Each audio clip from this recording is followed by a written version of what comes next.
Welcome to a new video series entitled Strategic Capitalism.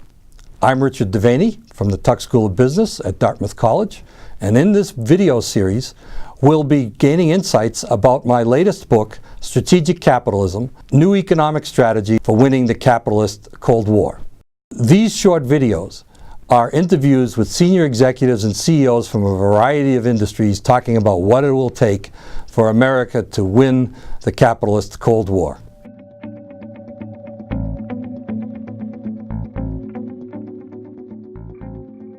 The Food and Drug Administration Amendment Act of 2007 stands to increase your cost of doing business and also to put cost containment on your products, many of which are exotic and high-priced. Is the country going in the right direction? And how can we balance the need to fund great research like you do at Amgen versus the need to reduce the cost so the number of people who can afford it will be increased? It's an important societal question, not just for America, but for the world. As you rightly point out, our drugs take decades to develop. They cost $1.5 billion if you're successful. Most of them aren't. It's a competition for capital. We have to be able to earn a return on capital for our investors, and so it's a centrally important question. I don't see that the Food and Drug Administration Act of 2007 was a cost containment idea. We don't have price controls in America. It did add cost to the process, and that's of some concern, but it's not really the fundamental question. What payers around the world are asking for now, and I think rightly so, is not just medicines that are safe and efficacious, but they deliver value. That is, all healthcare payers have scarce resources. They have lots of places to invest, and they have to be able to say to themselves, if we pay for these medicines, is it going to be of benefit to society? For example, if a company were to charge $100,000 a year for a drug that for many people had maybe a marginal benefit for 3 or 4 months of life, then there's a legitimate debate around, hey, is that societally of value? And so we're hearing more questions like that. I think they're healthy questions. And as long as we don't have outright price controls like they do in some countries, I think the framework for innovation here will be preserved, and I think we still have the best environment in the world for innovation. The country seems to be having tremendous economic problems, where we seem to be losing some of our global influence, and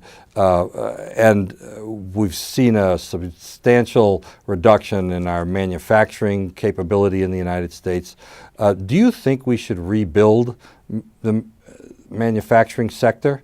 And how would you go about doing that if you think that's a good idea? I know there are a lot of different points of view about it. I don't come from a manufacturing background per se, but I think that the origination of that question in the minds of many, perhaps not you, but many, is rooted in the obvious and profound problem we have in inequality of opportunity and income, and a lot of people tie that to the loss of manufacturing jobs. I suppose the auto industry might be sort of people's exhibit A on that particular subject.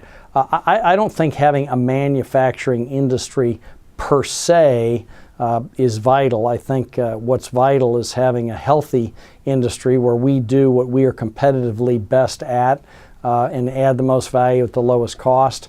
And not surprisingly, some of the manufacturing jobs people talk about are, in today's world at least, relatively low-skill jobs where people around the world who make a lot less money can do just as well. And so trying to sort of unring the bell on that is going to be pretty tough. But I think the issue of income inequality and opportunity for everybody, that's a real big issue. Balance of trade. You help with that by exporting knowledge. But most other service industries don't really have anything that they can export. So can we really make it as a service economy?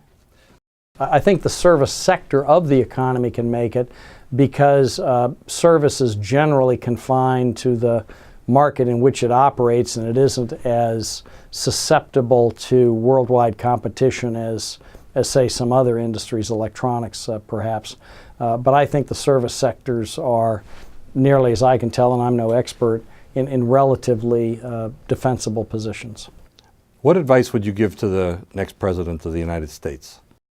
have a comprehensive, realistic, actionable plan that addresses the economic issues we have that requires sacrifice for everybody, and everybody's got to hurt a little bit.